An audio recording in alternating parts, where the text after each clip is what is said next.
cover today the two things that I didn't cover on Tuesday about buying an investment property and being a landlord.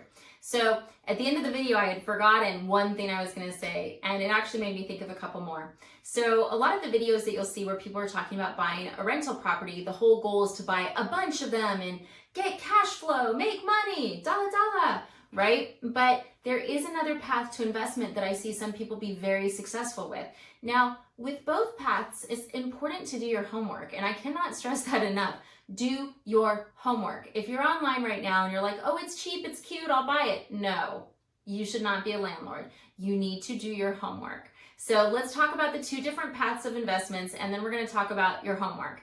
So the first path, of course, is buying a house that will cash flow, meaning that the monthly mortgage will be covered by the tenant's rent, and you'll make a couple $100. You'll make some money off of it. Cash flow, okay? Now, the other way to buy rental properties for investors that I've seen be very successful is buying into areas that are about to appreciate. Now, this is very hard to target, but what these people basically do is they look for like where companies are going. So we've seen a lot of tech move into Nevada, into Texas, Idaho. We've seen like all these different states where some very big companies have been moving their offices to, what do they call them? Their campuses. They've moved their campuses over there.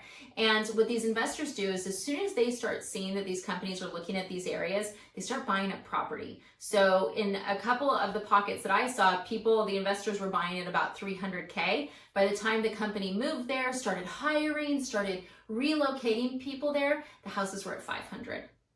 Yeah, because money was coming to town. That's the basics of it. Job, employment, high-paying jobs, that makes housing prices rise. So there is a whole pocket of investors that are looking for where the money's heading, and they're trying to buy in before, the prices go up. And it's very speculative. In cases like that, a lot of the times the rent that they get until those jobs get there, it's nominal. It's not going to cover the mortgage. So it's really just a pure appreciation play, okay? Now, in a perfect world, you would have huge appreciation and cash flow. Doesn't happen a lot. I see it very rarely. And when I do see it, it's generally in higher priced areas. So the key thing to note is that if you guys do find something where it is cash flowing and the appreciation starting to go up, please call me. Call me immediately. Call your best friend, Jennifer. She's very busy doing mortgages all day, so she doesn't get to do the type of research that she would love to do. So please help your grandma out, okay? Anyways, okay, now the next thing, homework. Do your homework. So what do I mean? Well, what happens a lot is people see the online payment estimates and they go, oh, okay, this house will cost me $500, no worries. No, you need to actually figure out what the real property taxes are, and you need to call a local insurance agent to find out how much the homeowner's insurance really will be as a rental. Okay? Not every company does rental insurance. I was shocked by that myself when I got my first rental property. I was like, wait, what? You won't insure me?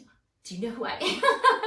And no, certain companies will not do rental insurance. It doesn't matter if you have perfect credit. It doesn't matter if you have a history of home ownership. It doesn't matter if you are a golden teddy bear. It's a hard no. So you really want to make sure you get those rental insurance quotes.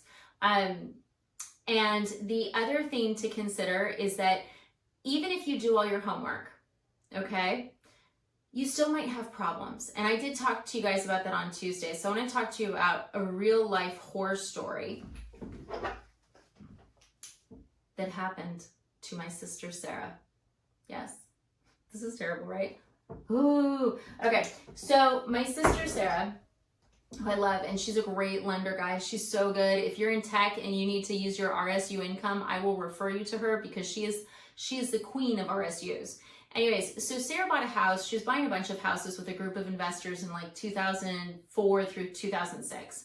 We all know how that ended up. And one of the houses that they bought was in Tennessee, and they had a property management company that was managing the company, taking good care of it. Well, what happened is they had a tenant that left, and so the management company advertised for a new tenant. This was in 2000 and I want to say like 8 or 9, okay? So they advertised that this house is available.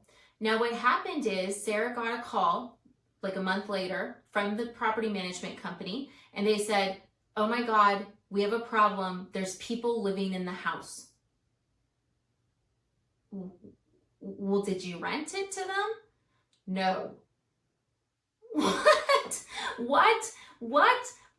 Yeah, so here's what happened. So basically some criminals had stolen the listing pictures that the property management had put online. They put, beautiful house, blah, blah, blah, stole the pictures, did it for a lower amount in rent, like a stupid amount in rent, like $500.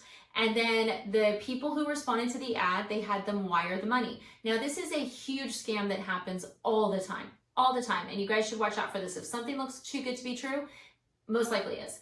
So they wired them the money. Now, what would normally happen is the people would realize they were scammed and they would be like, oh, that sucks, I got scammed, report it to the police. No. So in this case, the scam was like, oh yeah, meet us there Tuesday, we'll give you keys. So this family shows up with a moving truck, no one's there with the keys, so they have a copy of the lease, the fake lease, and they get a locksmith to give them keys to the house. So a locksmith comes over, looks at the lease, says, oh yeah, yeah, sure, I don't know, that's so weird they're not here, gives them keys to the house, they move in. Okay? Now, once again, you're going, oh, well, I'm sure that once the property management company told them, they moved out or they paid more in rent. Nope. No, they didn't. They totally didn't. No. So my sister and her investors got to spend the next 4 months going through the eviction process, paying attorneys, all of this cost, all because someone had swiped the photos from the property management website. Now, did the property management company pay for it? No. Did they give them a discount on their services in the future? No. Did the people who moved in apologize or offer to pay anything? Nope. They just got stuck with the bill. Once again, the landlord got stuck with the bill. So I just wanted to tell you guys that horror story. I hear quite a few. I told you guys about the one on Tuesday with the spray painting.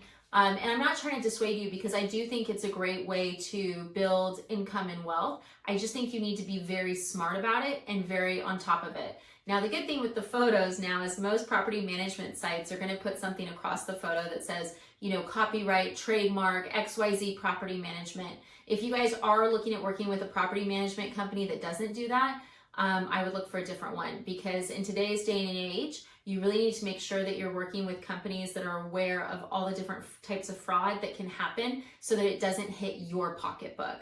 And that's what we're talking about really, is we're talking about making sure that every dollar you have that you're investing in real estate, you're investing in wisely, and you're working with professionals that are going to help put you on a good path, that aren't going to take advantage of the fact that you may not do this every day. So I hope this was helpful.